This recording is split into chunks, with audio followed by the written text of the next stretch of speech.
Agricultural colleges are now, for the first time, going to fall under the Department of Agriculture, and we're in the process of re-looking at how agricultural colleges work. Good morning, guys. Good morning once again. Welcome to South Africa Lately, a channel that discusses South African trending news. We do, however, grab here and there from international news when it is trending enough to be brought here. I have been criticizing John Steenhuisen and the Democratic Alliance at large that why are you not taking a firm stand against the Genocide propaganda?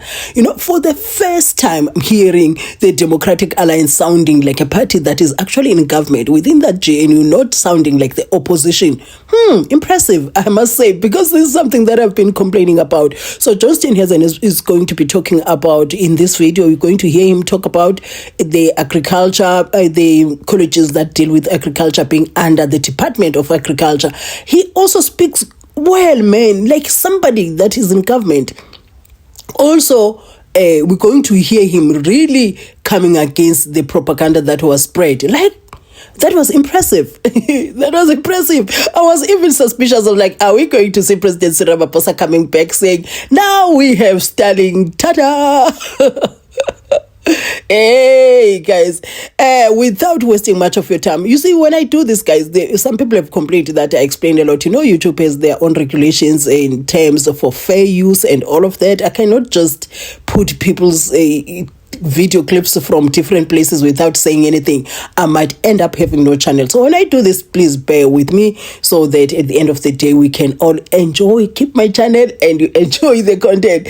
And without wasting much of your time, please do listen to this. And also, there's a video clip that I'm about to share with you after the John Steenhuisen one of a family member of the refugees, the African refugees, that she's saying she was shocked to see them being refugees and being taken all the way to America. Without wasting your time, once again, do watch. Agricultural colleges are now, for the first time, going to fall under the Department of Agriculture, and we're in the process of re-looking at how agricultural colleges work. Sadly, many of them have, because they've been Cinderellas, neither fish nor fowl, provincial or national, higher education, or have fallen through the cracks, and many of them have fallen into a state of disrepair. So we've obviously put aside budget this year in the agriculture budget to now start fixing up some of those agricultural colleges. But I think what the beauty of this is that it marries public and private. And that is the way it's going to have to be. And when we've seen the success that, for instance, Operation MZWANELE has had in getting on top of the energy crisis. And I think the notion that government alone needs to be in control, directing and doing everything is old thinking. I think new thinking is synergy. How do we synergize what the private sector is able to bring to the table and then what government can bring to the table? And so this is a hugely important step forward. And I mean, I certainly really welcome it because there's also new skills that have to be taught. We're moving towards precision agriculture, conservation agriculture, regenerative agriculture. All of this is going to require a high degree of skills to be able to ensure that it is successful. We also have a major skills deficit in the sector and across South Africa. The closure of many technical colleges and training colleges has really robbed South Africa of a solid skills base. But we also then need to change our thinking. And I'm sure Max will be able to talk about the German experience, where your blue-collar technical workers are regarded just the same as your accountants and lawyers working in a firm like BMW, for instance, that there's a recognition that your skilled technicians are as valuable to your organization, if not more, than your people sitting in the C-suite making strategic decisions. And I think we've got to change that mindset in South Africa and start making skills-based opportunities a lot more attractive for younger people. I also think there's an opportunity through the evolution of technology and new ventures in agriculture to attract younger people. I'm sure we've seen the age demographic in the agricultural sector is rather heavily weighted towards the older side. And what we don't want to do is end up with no young farmers anymore. And I think there's an opportunity using tech, using this type of skills development to attract young people into the agricultural space. It's not just about getting your hands dirty and your shoes dirty.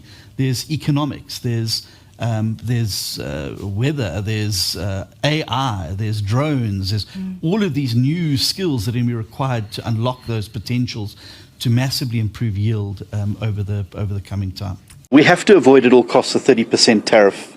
It'll make South African agricultural products absolutely unaffordable and uncompetitive in that market. So we would like to have the free access.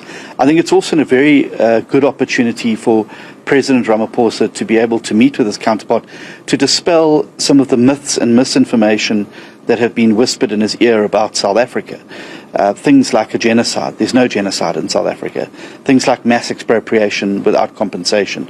It's not a single farm that's been expropriated without compensation in South Africa.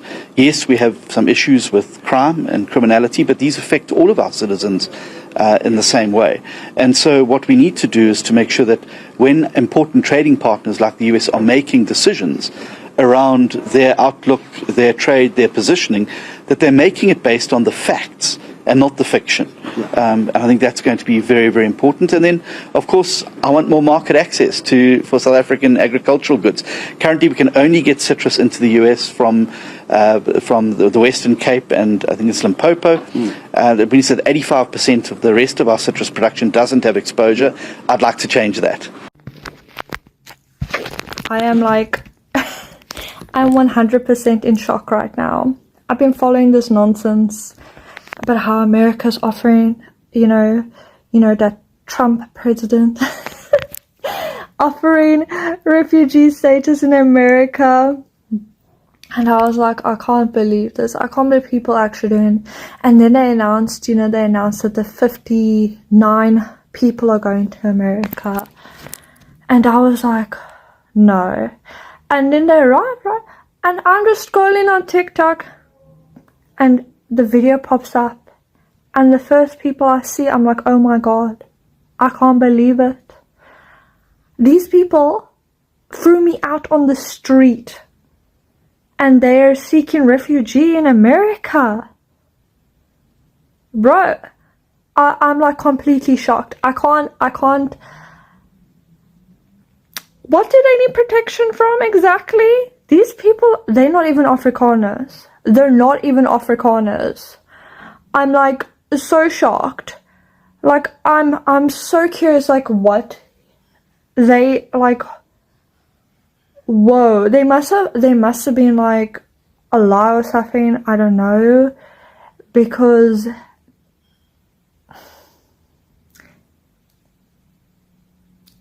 I literally can't even think, because I'm so shocked. Like, not just, but people are actually running away from South Africa. Has anybody actually seen what's going on in America? Oh my God, I can't. I'm so shocked. It is so bad. Imagine the lies. Yes, people are being killed. I'm not taking that. People are being killed. But people are being killed everywhere in South Africa. Men, women, black, white, Indian, colored. White people are not special. No race is special. Like, everybody's got the same problems. What lie do you have to tell to get into America? Because I 100% know. After I saw it, I read what, no. That's all I wanted to share with you guys. And if you watched up to here, please do share your comments in the comment section. I'm looking forward to reading those. And the next time you bump into my videos, kindly watch my ads in full. If you are on Wi-Fi and you have the time to do so, that support really goes a long way. Do have a beautiful weekend.